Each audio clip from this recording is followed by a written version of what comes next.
જલાલપુર ગામ સ્થિત મીઠાકુવા યુવક મંડળ દર વર્ષે નવા વિચારો નવા પ્રકલ્પો લઈ સમાજ અને પર્યાવરણને ઉપયોગી એવું કાર્ય કરતું રહે છે। ત્યારે ગામના 17 જેટલા મૃત્યુ પામેલા વ્યક્તિઓની યાદમાં વૃક્ષારોપણનો કાર્યક્રમ યોજવામાં આવ્યો હતો।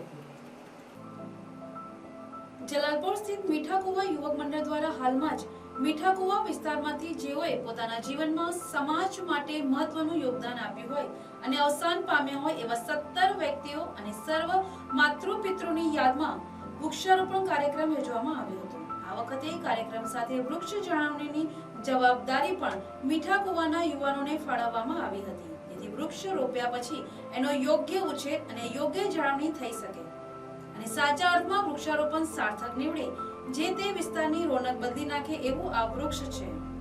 દક્ષિણ અમેરિકા અને મેક્સિકોમાં વધુ દેખાતું અને અલ સાલ્વાડોરનું રાષ્ટ્રીય વૃક્ષ તાબેબુયા રોસિયા એટલે કે ગુલાબી પૌઈ, આ વૃક્ષોનું ઉછેર અને જતન આ વિસ્તારમાં થશે ત્યારે આ વિસ્તારની રોનક બદલાઈ જશે। આજે આ કાર્યક્રમમાં મીઠાકુવા વિસ્તારના યુવાનો, વડીલો, બાળકો અને સ્ત્રીઓ મોટી સંખ્યામાં હાજર રહી સાફ સફાઈ કરી વૃક્ષારોપણ કરવામાં આવ્યું છે। તો નવસારી મહાનગરપાલિકા તરફથી વૃક્ષની જાળવણી માટે જાળી ફાળવવામાં આવી હતી। મીઠાકુવા યુવક મંડળ જલાલપુર એટલે એક એવું મંડળ કે જે દર વર્ષે ખૂબ સારા નવા પ્રકલ્પો લઈને આવી રહ્યું છે। દર વર્ષે એવી પ્રવૃત્તિઓ કરે છે કે જે પ્રવૃત્તિઓની આપણે નોંધ લેવી પડે એવી પ્રવૃત્તિ છે। આ યુવક મંડળના યુવકો દ્વારા દર વર્ષે ગણેશ મંડળની સ્થાપના કરે ત્યારથી નવી પ્રવૃત્તિઓ શરૂ થાય। આ ઉપરાંત અત્યારે જે પ્રકલ્પ લઈને આવ્યા છે એ સાવ નવો પ્રકલ્પ છે। ગામમાં જે માણસો ખૂબ સારી સેવા આપેલી અને ગુજરી ગયા છે એ એમની યાદમાં ગામના યુવાનો જ જતન કરે એવા આશયથી સરસ મજાનું વૃક્ષારોપણનો આજે એક કાર્યક્રમ થઈ રહ્યો છે। તમે જોઈ શકો છો આ લેબલ લગાવ્યું છે કે ભાઈ જે માણસ મૃતાત્મા છે એમને માટે એક યાદગીરી રૂપે એક સરસ મજાનું વૃક્ષ એમના મોહલ્લામાં વાવવાનું છે અને એ વૃક્ષની જાળવણી આજના જે આ છોકરાઓ છે એ છોકરાઓ જ કરશે, યુવાનો જ કરશે। દરેકને કામગીરી સોંપાઈ ગઈ છે અને એ વૃક્ષો આજે રોપવાનો કાર્યક્રમ અમે આ કરી રહ્યા છે।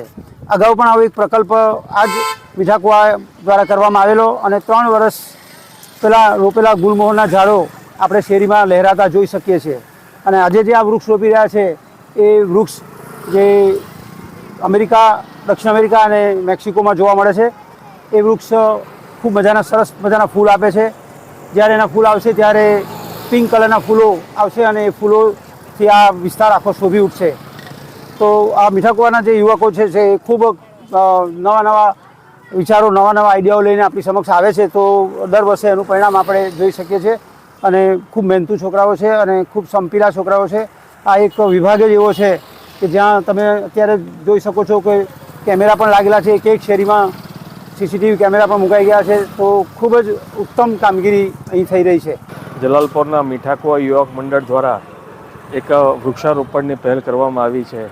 એ સરાહનીય કાર્ય છે, કારણ કે અત્યારે હાલમાં જ દેશના જળશક્તિ મંત્રી એવા શ્રી સી આર પાટીલ સાહેબ દ્વારા વોટર હાર્વેસ્ટિંગ અને વૃક્ષારોપણને લઈને જુદા કાર્યક્રમો દેશભરમાં કરવામાં આવી રહ્યા છે। જે અંતર્ગત એમની જો કોન્સ્ટિટ્યુન્સી જલાલપુર ખાતે આ વૃક્ષારોપણની પહેલ મીઠાકુવા યુવક મંડળ દ્વારા કરવામાં આવ્યું છે એ માટે હું એમને ખૂબ અભિનંદન પાઠવું છું। ખાસ કરીને એમાં એક જો નોંધપાત્ર એ છે કે દરેક જે વૃક્ષો વાવ્યા છે એ માટે દરેક જણને પોતાના ઘર દીઠ એની જવાબદારી સોંપવામાં આવી છે। એટલે મને ખાતરી છે કે આ વૃક્ષો મોટા થશે અને પર્યાવરણની જાળવણીમાં બહુ મોટું કામ થવાનું છે। એ માટે હું નવસારી મહાનગરપાલિકાનો બી આ તબક્કે આભાર વ્યક્ત કરું છું કે તેમના દ્વારા ટ્રી ગાર્ડ આપવામાં આવ્યા છે અને મને ખાતરી છે કે આ વૃક્ષો મોટા થશે અને પર્યાવરણની જાળવણીમાં એક બહુ મોટું ઉમદા કાર્ય મીઠાકુવા યુવક મંડળ દ્વારા કરવામાં આવ્યું છે। દરેક સભ્યોને એમને અભિનંદન પાઠવું છું।